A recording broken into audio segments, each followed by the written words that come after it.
हुजूर अपने घर में वक्त कैसे गुजारते थे? दिल चाहता है आपका कि ये बात सुना दूं? हजरत उम्मुल मोमिनीन से पूछा गया कि हुजूर घर में वक्त कैसे गुजारते थे। इरशाद फरमाया कि ऐसे ही जैसे तुम में से कोई आम शख्स। कैसे? मुबारक कपड़े को अगर पैबंद लगाना पड़ा तो हुजूर अपने मुबारक हाथों से लगाते थे। घर का काम अपने हाथों से हुजूर करते थे।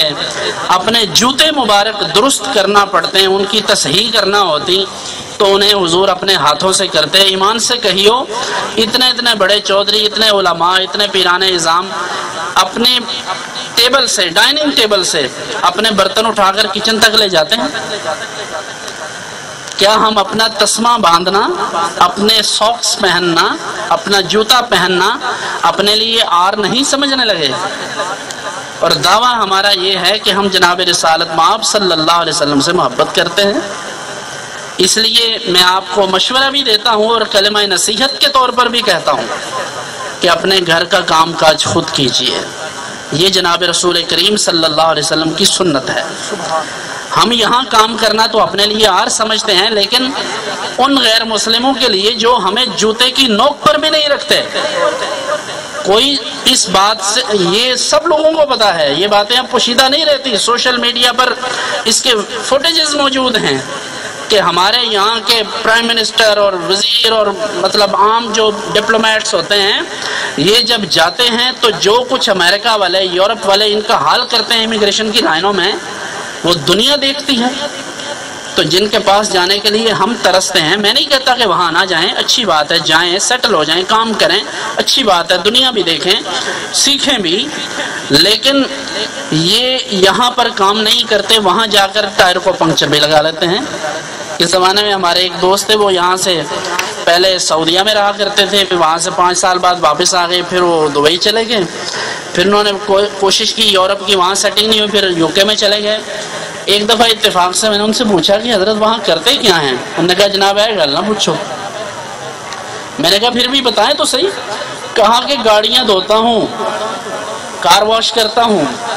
मैंने कहा यहाँ तो चमड़े का कारोबार था आपका। चूँकि हम समझते हैं ये हमारी तौहीन है, इसलिए हम ये नहीं करते और फिर गैर कानूनी तरीके से जाते हैं। तो मैं मसला अर्ज करने लगा था कि अगर कोई शख्स गैर कानूनी तरीके से बाहर जाएगा तो ये जायज़ नहीं है, क्योंकि इससे मुसलमानों की इज़्ज़त कम होती है, हमारे मुल्क का भी इमेज ख़राब होता है। इसलिए इन चीज़ों पर गौर करें और इन मजालिस खैर से सीखें। ये खाने पीने का बहाना नहीं है, ये एक इसाले सवाब की तकरीब है जिसमें बैठकर हम अपनी इस्लाह कर सकते हैं, अपने दिल से, अपने नफ्स से ये मशवरा कर सकते हैं। अगर ज़मीर जागता हो तो हम ये अहद कर सकते हैं कि आइंदा हम नमाज नहीं छोड़ेंगे, आइंदा हम किसी की दिल आज़ारी नहीं करेंगे, किसी पर झूठा पर्चा नहीं करवाएंगे, किसी की ज़मीन पर कब्ज़ा नहीं करेंगे, किसी की हक तलफी नहीं करेंगे, वालिदैन की इज़्ज़त करेंगे, उनका एहतराम करेंगे। और आखिरी बात, एक शख्स बीमार हो और उसे डॉक्टर मेडिसिन दे दे और कहे कि ये 5-6 दवाइयाँ हैं, इनको सुबह दोपहर शाम तुमने इस्तेमाल करना है। मुझे बतलाइए ज़रा कि अगर वो उस प्रिस्क्रिप्शन को लेकर, वो जो पर्ची होती है उसे लेकर सुबह दोपहर शाम अगर पढ़ता रहेगा तो क्या उसे बीमारी से फाका हो जाएगा? क्या ख्याल है, आराम आ जाएगा?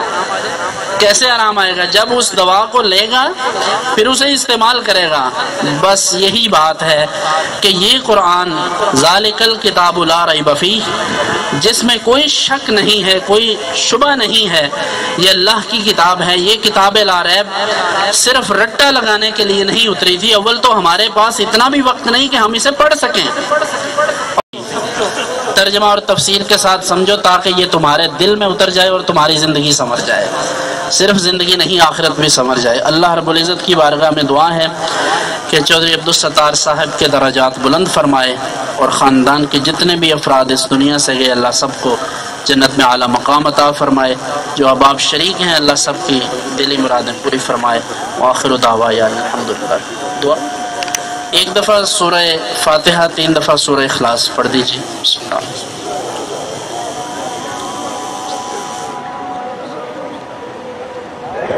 سے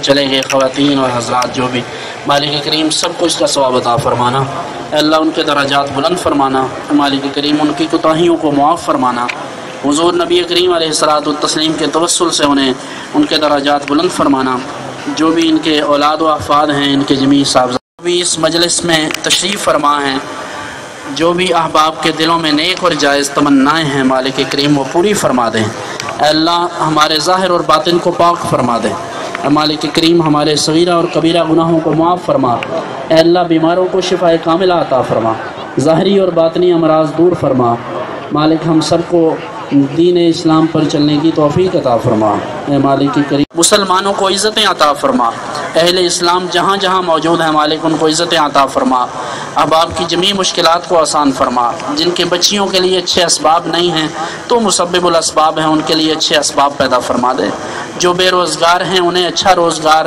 رزق حلال اور رزق وسیع عطا فرما دے، مالک کریم اس گھر میں خیر و برکت عطا فرما، چودھری ارمغان صاحب جو طارق صاحب کے جمیع معاملات میں آسانیاں پیدا فرما، انہیں اعمال خیر کی طرف راغب رکھنا، مالک کریم ہم سب کی کوتاہیوں کو معاف فرمانا، حضور نبی کریم علیہ الصلوۃ والتسلیم کی سچی محبت عطا فرمانا، ربنا آتنا فی الدنیا حسنہ وفی الآخرۃ حسنہ وقنا عذاب النار، نسیمہ جانب بطحا گزر کن، ضیاء عالم محمد را خبر کن، توئی سلطان عالم یا رسول اللہ، ضرور لطف سوئے من نظر کن، مشرف گرچ شد جامیز لطفش، خدایا این کرم بار دیگر کن، وصلی اللہ علی حبیبہ سیدنا و مولانا محمد وعلی آلہ وصحبہ